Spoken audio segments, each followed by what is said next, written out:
Hello అండి, నేను మీ Shiva from movie reviews. ఇవాళ మన రివ్యూ వచ్చేసి బీ కీపర్ మూవీ. ఇది అమెజాన్ ప్రైమ్లో స్ట్రీమింగ్ అవుతుంది, తెలుగు లాంగ్వేజ్లో కూడా ఉంది. అండ్ మూవీ స్టోరీ ఏంటంటే, హీరోకి బాగా కావాల్సిన వ్యక్తిని కొంతమంది డేటా స్కామ్ చేసి మనీ మొత్తం హ్యాక్ చేస్తారు. సో దానివల్ల తను సూసైడ్ చేసుకొని చనిపోతుంది. సో దాని రివెంజ్ హీరో ఎలా తీర్చుకున్నాడు అన్నదే స్టోరీ. అండ్ ఇన్డెప్త్ రివ్యూలోకి వెళ్ళే ముందు ప్లీజ్ కొత్తగా ఎవరైనా వచ్చి ఉంటే సబ్స్క్రైబ్ చేసుకోండి. అండ్ మా కంటెంట్ నచ్చినట్టయితే లైక్ చేయండి అండ్ షేర్ చేయండి. తప్పకుండా నోటిఫికేషన్ బెల్ ఆన్లో పెట్టుకోండి. ఏమైనా ఫీడ్బ్యాక్స్ ఏమైనా ఉంటే కామెంట్ చేయండి.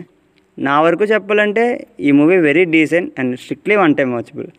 మూవీలో ప్లస్ పాయింట్ ఏంటంటే ఆ రన్ టైం అండి 1 hour 45 minutes మాత్రమే. చాలా స్పీడ్గా ఫాస్ట్ పేస్గా ఉంటుంది మూవీ చాలా బాగా స్టార్ట్ అవుతుందండి. డైరెక్ట్ స్టోరీలోకి వెళ్తారు. బట్ ప్రొసీడింగ్ స్పీడ్గా ఉన్నప్పటికీ మూవీలో ఉండాల్సిన హై మాత్రం మిస్ అవుతాయి. అండ్ ఎమోషనల్ కనెక్షన్ కూడా కొంచెం తక్కువనే చెప్పాలి. యాక్షన్ సీక్వెన్సెస్ అయితే జస్ట్ ఓకే అండి. ఫైట్స్ మొత్తం వన్ సైడ్ కొట్టుడే. అలా అయితే ఏమేమి ఇంట్రెస్ట్ ఉంటుందో చెప్పండి. మూవీ స్టార్టింగ్ ప్రొసీడింగ్స్ చాలా ఇంట్రెస్టింగ్గా ఉంటాయి, కానీ 10 minutes మాత్రమే.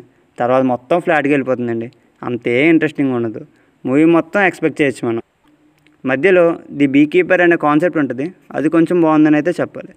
అన్నీ సింపుల్గా అయిపోతాయండి. ఎగ్జాంపుల్, సిఐఏ, FBI అందరూ వెతుకుతుంటారు, ఎవరికి దొరకపోవడం, ఈజీగా అందరి నుంచి ఎస్కేప్ అవ్వడం జరుగుతుంటాయి. అయ్యే అనిపించవండి మనకి. మూవీ అయితే అంతే అనిపించలేదండి. స్టార్టింగ్ 10 minutes కోసం అండ్ జస్ట్ టైంపాస్ కోసం అయితే ట్రై చేయొచ్చు. And performance are decent. Technicalities, direction, screenplay just okay. ఓవరాల్గా చెప్పాలంటే టైంపాస్ కోసం ఒకసారి ట్రై చేయొచ్చు. And that's the review guys. Finally review అనేది ఒక పర్స్పెక్టివ్ మాత్రమే, ఫైనల్ వెర్డిక్ట్ కాదు.